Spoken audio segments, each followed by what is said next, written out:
Assalamualaikum warahmatullahi wabarakatuh. Di sini kelompok 4 akan mempresentasikan matkul Bahasa Indonesia yang berjudulkan Sintaksis Bahasa Indonesia yang beranggotakan kelompok yang pertama Ika Amelia Putri, yang kedua Aliana Feiza, yang ketiga Dini Setiarsi. Yang pertama adalah hakikat sintaksis.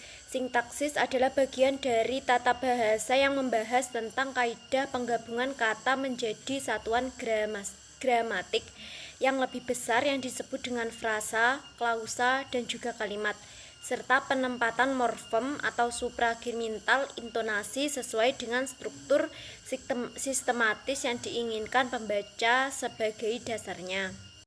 Kedudukan sintaksis dalam bahasa Indonesia. Di dalam ilmu bahasa, sintaksis hanya berkedudukan sebagai salah satu cabang di antara cabang ilmu bahasa yang lain.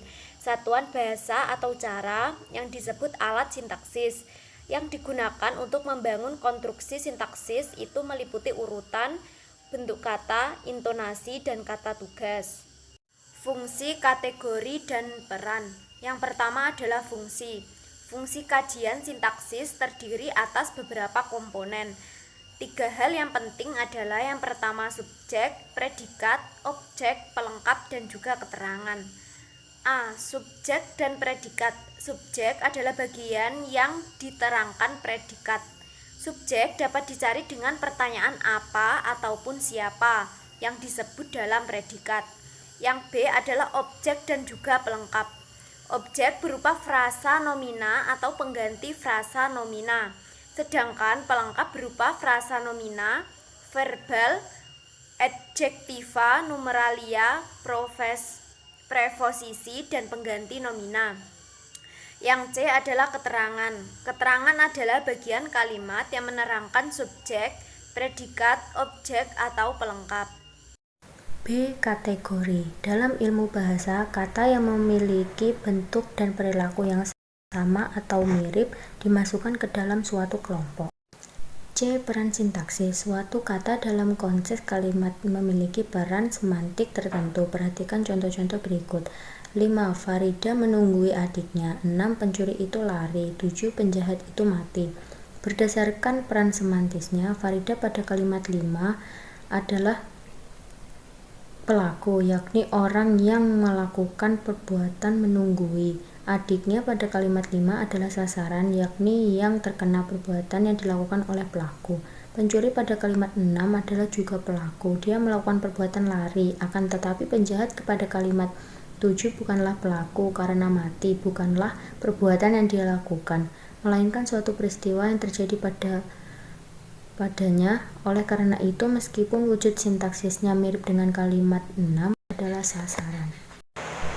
Hakikat frase merupakan gramatik yang terdiri dari satu kata atau lebih dan juga tidak melebihi batas fungsi unsur klausa. A. Frase menurut jenisnya ada 6, yaitu frase preposisional atau frase depan. 2. Frase verbal atau frase kerja. 3. Frase adjektiva atau frase sifat. 4. Frase adverbal atau frase keterangan. 5. Frase nominal. 6. Frase numeralia. B. Berdasarkan fungsinya. 1. Frase eksosentrik terdiri dari 2 kata atau lebih dan hanya memiliki unsur menerang.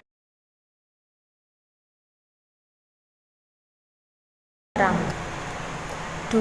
Frase endosentrik terdiri dari 2 kata atau lebih memiliki unsur diterangkan dan menerangkan. Hakikat klausa.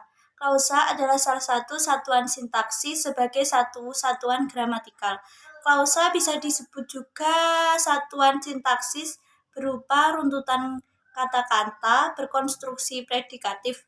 Jadi maksudnya terdapat komponen kata atau frasa yang berfungsi sebagai predikat, subjek, objek, dan juga sebagai keterangan.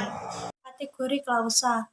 Klausa dikategorikan menjadi 3 bagian. Yang pertama, kategori klausa berdasarkan unsur-unsur fungsinya.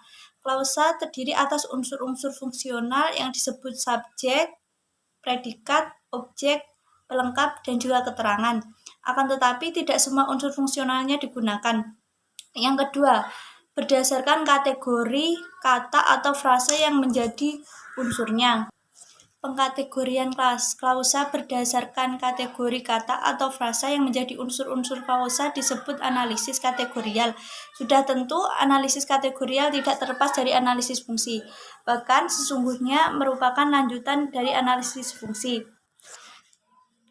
Dalam kategori fungsi klausa dianalisis berdasarkan fungsi unsur-unsurnya menjadi subjek, predikat, objek, pelengkap, dan keterangan. Hakikat kalimat. Kalimat merupakan bagian terkecil ujaran teks yang mengungkap pikiran yang utuh secara ketata bahasa. Dalam wujud tulis, kalimat dimulai dengan huruf kapital dan diakhiri dengan tanda titik, tanda tanya, atau tanda seru, intonasi final. Jenis kalimat, jumlah klausanya. Berdasarkan jumlah klausanya, kalimat dapat dibedakan ke dalam dua jenis, yakni kalimat tunggal dan kalimat majemuk. Kalimat tunggal hanya terdiri atas satu klausa, sedangkan kalimat majemuk terdiri atas dua klausa ataupun lebih. Jenis kalimat berdasarkan pengungkapannya. Ditinjau dari cara pengungkapannya, kalimat dapat dibedakan ke dalam dua jenis, yakni kalimat langsung dan kalimat tak langsung. Dan yang keempat adalah pembentukan kalimat berdasarkan keefektifannya. Kalimat efektif adalah kalimat yang dapat mengungkapkan gagasan penuturnya atau penulisnya secara tepat dan dapat dipahami secara tepat pula oleh pendengarnya ataupun pembaca. Sehubungan dengan itu, dalam menyusun kalimat efektif diperlukan syarat-syarat. Yang pertama adalah kejelasan pada kalimat, kepaduan unsur kalimat, kecermatan pembentukannya, dan kevariasian penyusunnya. Di samping itu, khusus dalam ragam tulis diperlukan suatu syarat lagi bagi kalimat, kecermatan pembentukannya, dan kevariasian penyusunnya. Di samping itu, khusus dalam ragam tulis diperlukan suatu syarat lagi bagi kalimat efektif, yaitu ketepatan penulisannya. Ciri-ciri fungsi kalimat. Dalam konstruksi kalimat terdapat 5 unsur fungsi, yaitu subjek, predikat, objek, pelengkap, dan keterangan. Unsur-unsur fungsi tersebut bukan semata-mata untuk menganalisis atau menguraikan kalimat unsur-unsurnya, tetapi juga untuk mengecek apakah kalimat yang dihasilkan memenuhi syarat atau kaidah tata bahasa, karena kalimat yang benar harus memiliki kelengkapan unsur kalimat. Berikut diuraikan unsur-unsur kalimat tersebut. Yang pertama, subjek. Subjek adalah unsur pokok yang terdapat pada suatu kalimat di samping unsur predikat. Ciri-ciri subjek adalah sebagai berikut. Yang pertama, jawaban atau siapa yang predikat. Yang kedua, disertai kata itu. Yang ketiga, dapat didahului kata bahwa. Yang keempat, mempunyai keterangan pewatas yang. Dan yang kelima, tidak dapat didahului oleh proposisi dari dalam, di, ke, kepada, pada. Yang keenam, berupa nomina atau proses nomina dan juga dan. B. Predikat. Predikat merupakan unsur utama suatu kalimat. Di samping subjek, predikat dalam hal ini dapat dikatakan unsur atau elemen kalimat yang memberikan penjelasan tentang subjek atau menerangkan subjek.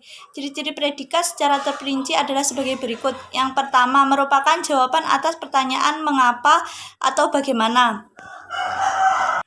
Berupa kata frasa verba, berupa kata atau frasa nomina, berupa kata adjektiva atau frasa adjektiva, berupa kata nominalia, dan juga berupa frasa preposisi. Berikutnya adalah objek. Objek adalah unsur atau elemen kalimat penyerta predikat yang tidak berfungsi sebagai predikat. D adalah pelengkap. Pelengkap adalah unsur atau elemen kalimat yang menyertai predikat. Pelengkap dan objek memiliki kesamaan, yaitu menyertai predikat. Perbedaannya terletak pada oposisi kalimat pasif. Pelengkap tidak menjadi subjek dalam kalimat pasif. Jika terdapat objek dan pelengkap di belakang predikat kalimat aktif, objeklah yang menjadi subjek dalam kalimat pasif, bukan pelengkap.